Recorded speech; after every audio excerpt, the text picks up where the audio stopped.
Hello, everyone. Rise and shine. Happy Sunday. Welcome back to the number one podcast for the Pittsburgh Steelers. One of the best podcasts ever. The one and only, the Blitzburgh Coverage Podcast. I am your host, K-Mac. We are back here for another one, episode number 16. Reporting to y'all live from a Sunday, because today is Sunday and it's real early. It's probably like 9 a.m. I wanted to do this earlier in the week, but been really busy. Had to work OT this week, and I also wanted to do like a live show, like a live podcast, but I do it on YouTube. But I wasn't sure how to translate like the audio or video over to Spotify or whatever. So I'll look into that more another time. But it's going to be a little different today. We're going to do just a small little preview and just how we always do, a little preview and a lead up of everything that's happened this week leading up to the game today. So, it is week 10, y'all. You know what that means? We are more than halfway through the NFL season. I don't like that. I don't like that at all, man. But we are entering November. We haven't played in like 10 days. The last time we played and the last time we had, we'd all been here together. It was recapping the Thursday night football win over the Tennessee Titans.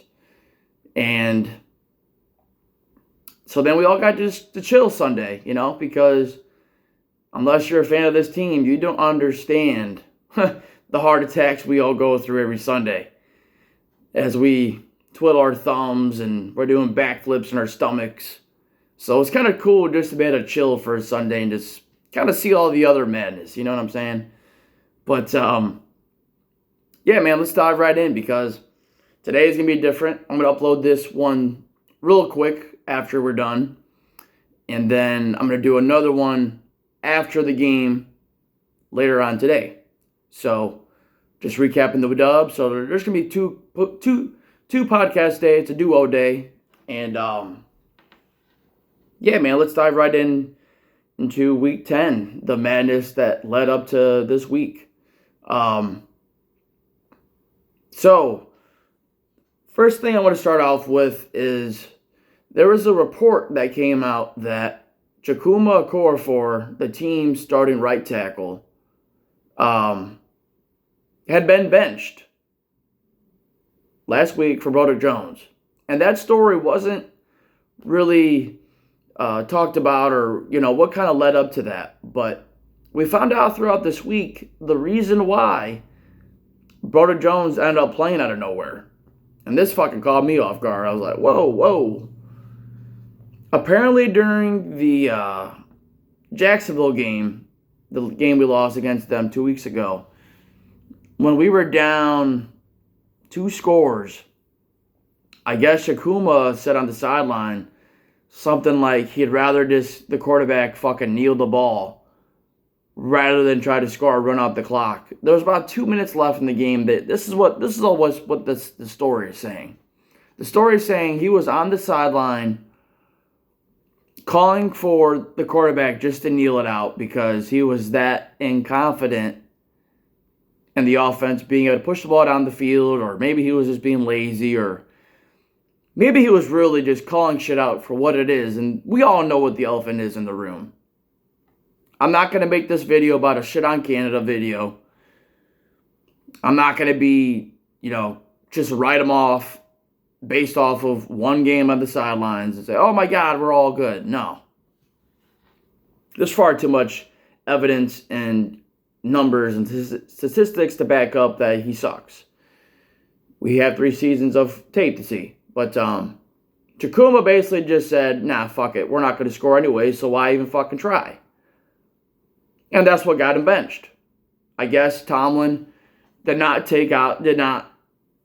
not a fan of that. I'm just going to say it for what it is, read between the lines. I'm glad, I for one, there's 2 ways of looking at this.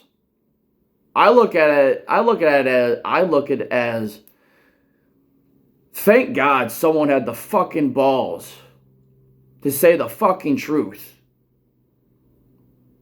At least someone fucking had the balls to say it. But I never want to see someone lose their job, in that kind of way. Was it a little unprofessional? Probably. Could it come off as lazy? Like, fuck it, who cares? We're not going to win anyways. Why even fucking try? Comes off a little entitled, like, I got my money, I got my contract. Let's just go kneel it, like, fuck it, who cares?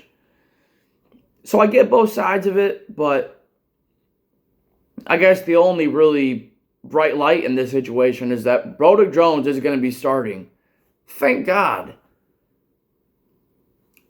He's at right tackle. It's not his natural position, but if you watched the game last week, the dude just moves people. He's a mauler, okay? Just play him somewhere. Let him fucking play. So I like that. But that was really the big news heading up to this game. There was also talks of Minkah and Muth coming back potentially real soon. We'll get to the injury report here in a few minutes. Or fuck it, let's just talk about it now. Injury report for this game. We pretty much got all homies on deck except for Montravius Adams, who is the team's starting nose tackle. That was only a matter of time before fucking Keanu Ben's going to take over because he takes on double teams. He flashes. He makes plays. He's going to be good. I think he's going to be a Javon Hargraves 2.0 for us, to be honest. I think he's going to be real good. I'm not too mad about losing Montravius Adams. He's a good depth player at best. That's about all he offers. Cam was limited up to the game, but he'll be good to go. Nick Herbig was limited up to the game, but he'll be good to go. So, and Minkah still isn't good with that hamstring. So, I'm praying we get him back for the next two games, but we'll get into that down the road. But we're only down a couple of defensive dudes, and I think we'll be okay. But week 10, we played today at 1 o'clock against the Green Bay Packers. An underwhelming Packer team led by Jordan Love, first-year starter. He's been chilling on the bench for a couple of years. I've actually really kept my eyes close on Green Bay just because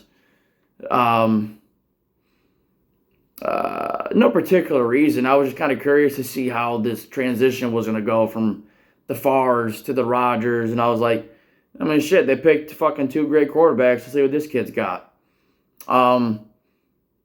Started off hot the first couple games, and then after that has pretty much faded out. He forces the ball. He's kind of a turnover machine. Not a good completion percentage. Aaron Jones, I think, is honestly a really good running back. Way underutilized. Christian Watson is a talented receiver for them, but is always hurt. He's always hurt, but he is a physical specimen. Dude's like 6'4", 6'3". He's fast. They also have Romeo Dubes, who is a Michigan State receiver. He's pretty decent. Luke Musgrave was a tight end for them. He's a rookie.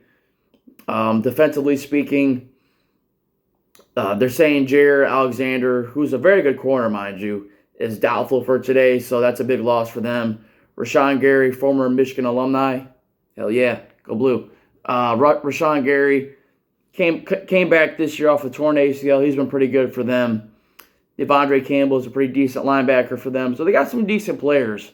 But Matt Campbell, or who's that? Matt Campbell, their coach. Matt LaFleur. They just haven't really been putting wins together. And I think they're like, 3-6 or 3-5? I want to say 3-6.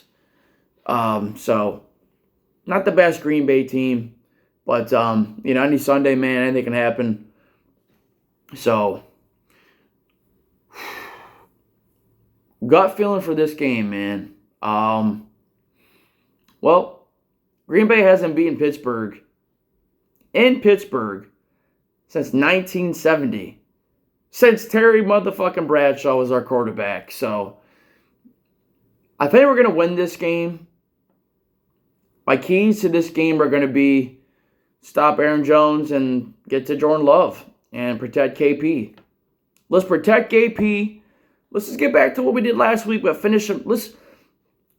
The formula is there. I think we're starting to finally I think things are starting to finally click a little bit. You know? So I think the key is, let's get back to what was working last week against Tennessee, but finish drives. Let's not settle for 3. Let's get our toes in, George Pickens. And I liked what I saw last week. We had a decent running game with Najee and Warren. Najee had a touchdown. Warren fucking broke tackles. That motherfucker just breaks tackles. And I look for that to continue today. No turnovers is huge. And I think that's been very undervalued by a lot of fans this year. Now, I'm not the biggest Pickett fan, but I will give him credit. The dude just takes care of the ball. I mean, when you look at the turnover margin, that's the reason why we're really 5-3 at this point. We're a +8 in the turnover differential in the games. That is massive compared to last year. Last year, way too many turnovers. This year, hardly any. No fumbles to speak of, really, that I could think of during the season. And KP only has 4 interceptions, maybe 5, but maybe he's a little bit too conservative at times. But, if you don't turn the ball over, at least you're giving yourself a chance to win. So, key today is take care of the ball, protect KP, let's keep the offense balanced, stop Aaron Jones, and get after Jordan Love, man. TJ Watt, I mean, he's good to go. Alex Highsmith, these dudes are ready, man. I think today's going to be a close ball game. And where we at time-wise? Oh, good time. I think for today, I'm feeling it's going to be a close win. It's always a close win with this team. We can never just coast. We can never coast against anyone. But I think for today, my score prediction is going to be, I think we get 20 points, maybe 21, maybe 23, but I'm feeling a Steelers 21, Green Bay 14 victory. I think it'll be the 1-score game. If you're a betting man, I think we'll cover. If you like to do bets, I think we'll cover the -3. Man, I think pretty much on everything. I mean, Green Bay slowed down their left tackle, David Bakhtiari, who's a pretty good tackle in the NFL. And if Jared Alexander's not there, I mean, good fucking luck, man. But let's just win today. No injuries, please. And, this is going to be a shorter episode. We pretty much covered everything. Injuries, Broderick Jones, and the reason why he's playing over Chukwuma Okorafor. And I look for the defense to just win this game, to be honest, like they've won every game. I think they'll just no big plays. JPJ starting. I mean, the dude is just put him on one side and let him do his thing. And I look for a close victory today. 21-14 is my bet. Let me know what y'all think. Give the video a thumbs up. Share the podcast, y'all. What y'all thinking? What y'all predictions? Let me know. And hashtag here we go. Hashtag Blitzburg Coverage Podcast. NFL Sunday. I'm looking forward to watching this game and then seeing what else happens. There's some other big games we have to keep our eyes on. In particular, we're talking about Cleveland versus Baltimore. Round 2 for that game. Baltimore beat their ass way earlier in the season. And the Bengals play the Houston Texans. And they're without T. Higgins. So, definitely some games to keep track of. And I'll be real curious to see how the rest of those go. But first things first, we got to keep winning. And every week with this division and this conference, it's a must-win. We can't fuck up. If we want to get into the playoffs, dude, we can't fuck up once. We could maybe fuck up today, but we have to win 2 out of the next 3. That's my thing for the next 3 weeks. We're at home today for a final home game of this 3-game stretch with Jacksonville, Tennessee, and Green Bay. But we have to win 2 out of the next 3. Whether it's today in Cincinnati or today in Cleveland, or I'd rather lose today and beat Cincinnati and Cleveland because those are more important wins, AFC and division wins. But today is a must win. We need to get to 6-3 if we want to win this division, which I believe we will do. And if we want to get into the playoffs, we have to win. And 6-3 would put us at a very nice spot. Because the rest of this picture looks wild. But that'll do it for your boy. I'm going to get this one uploaded real quick for y'all. And stay tuned for the podcast later tonight as we will talk about this game today. And hopefully, and we'll beat this W. That's what we get. We get dubs, man. It's a dub weekend. We're going to celebrate. And let's do this thing, man. Let's get a dub today. KP, do your thing. TJ, win this game. Let's get it, man. Let's go. Your boy's out. Peace.